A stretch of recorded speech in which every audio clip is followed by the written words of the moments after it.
Hello, everyone, and welcome to Ian Saturday Night. Um, I realize that I'm different. I'm different things at any given moment. My face makes locomotions in my expression, so I'm gonna try to be mindful of that and and to pay close attention.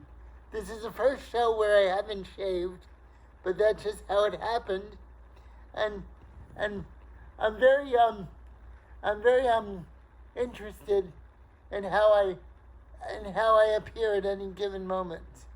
I don't I don't pretend to be perfect all the time, and my my watchers, my viewers, will know that I'm many different. I look different ways at different times. So that's one of these interesting things about this vlog, is that I'm probably I'm many different people in many times, but my followers will know a certain consistency in my talks. I talk about philosophical concerns mostly, and I'm also a surrealist. Um, I mentioned many times, and I also notice that my body language in my head is very similar to other CP people. Um, I'm not sure what to think about that, but there are certain consistencies of behavior in me with other people that I've come across, and that's just how it is. We all share certain rhythms, and each of us has a different rhythm, like a fingerprint, but we're all of a certain type, I think. I don't think I don't think I don't think we're very different, but I also don't think we're very much the same. So I know I just contradicted myself, but there you are. I've been going through a lot. Um, I've been a little worried about the state of the world, but I don't talk about political things in my in my video sessions. I just mostly, because that's not really what I'm interested in. I mean, the political world is interesting, but as I always say, it's not as interesting as I mean, I don't want political scientists to be mad at me, but I find politics to be a study in ego in many ways, and mostly about the movement of men and women and where resources go. So I don't talk about politics much, but that's my view, that we're governed by ego and the movement of persons, places, and things in terms of resources, and there you have politics. So that's the reason why I don't talk about it much, because you can spend a spider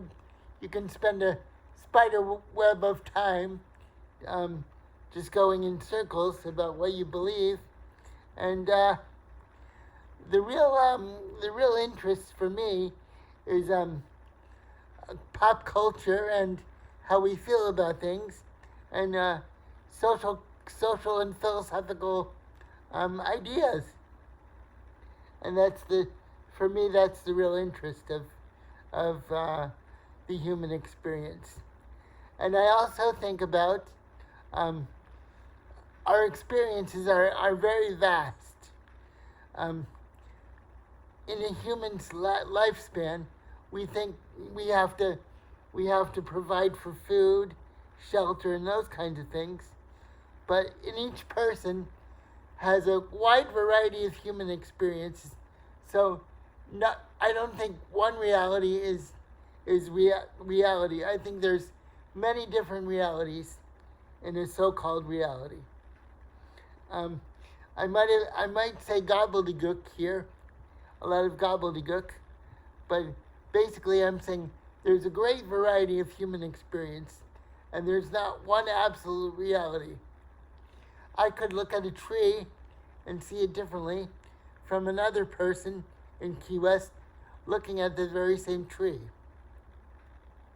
So, as much as I can say, and I don't want to blow anybody's mind or rip it apart or anything, but I think our realities are as different as fingerprints, and we respond to emotions differently. We respond to everything differently. The sound of music, the sound of a horn or a viola, perchance, can sound worlds different from someone down the street. And those are the kinds of things that I think about. How our individual realities are so different from one another, even though we share space. Basically, I've been living one day at a time. I'm trying to read as much as I can. I just came back from New York City, and that was a whirlwind trip. I saw the Roald Dahl play with John Lithgow, and that was great. He did a wonderful job incarnating Roald Dahl. Regardless of what you might think of him, he's a brilliant writer, but a troubled and an angry and an offensive man in many ways. But I don't think he was a truly evil man. He just had misguided ideas in regard to the Middle East, and he was consumed with hatred in many ways. So, but that was a very good play, and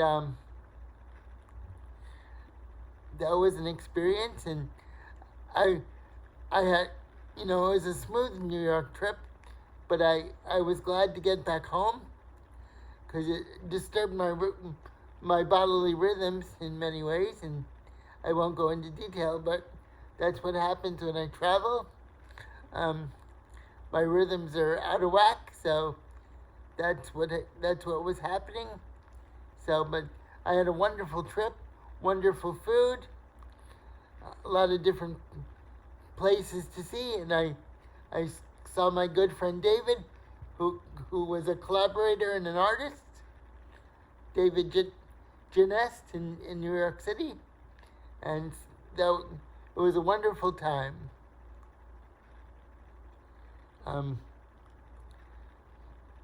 So that was a trip that I had, but I'm glad it was fast and furious, only about 72 hours. So I was glad to be back. The plane was rocking and rolling a little bit, but everything was very quick and very fast. One thing I noticed about New York City is it takes a while to, even though things can be very close by, it takes a while to get everywhere because there's so many people and so many avenues, and you can get lost between buildings and that kind of thing. And I had wonderful, I have Lebanese relatives, so I like Lebanese food. So I had a great Lebanese restaurant. I think it was called Alia, and it was small food, but it was very tasty. My mom's a chef, and my stepfather is a chef as well, so we enjoyed ourselves, and it was a very smooth time. I went by Queens, and I thought of All in the Family. That's what, because parts of All in the Family had to do with Queens, so I hadn't seen Queens before. I went by on a taxi, and the houses kind of did remind me of All in the Family and Archie's house. So I thought about that. When I was younger, I stayed away from All in the Family because I thought it was very, very much an angry show, and very hateful.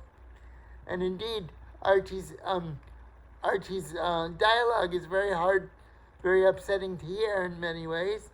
But then he exposes himself to be very human and somewhat of a caring person. So you end up kind of having sympathy for him. And that's the magic of Norman Lear's groundbreaking show, because it's one of the first shows to talk about racism and conservative ideals up against Rob Reiner, rest his soul. And so it was groundbreaking for its time. I still don't know what to think about Rob Reiner. It's horrible what happened to him, and it's the great mystery of life that life is sometimes very violent, and it's just a horrible thing to accept his murder, and it's just a terrible thing to accept and think about, but yet it happened. But his art lives on, and that's the great thing about art, is it can be a part of you, and art is a I have to take a drink of water now.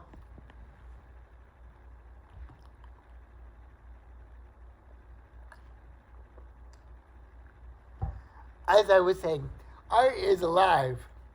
It's a living thing. So that's what I think about. Art is very alive. And that's the wonderful thing about it. You create it, but it's a living thing.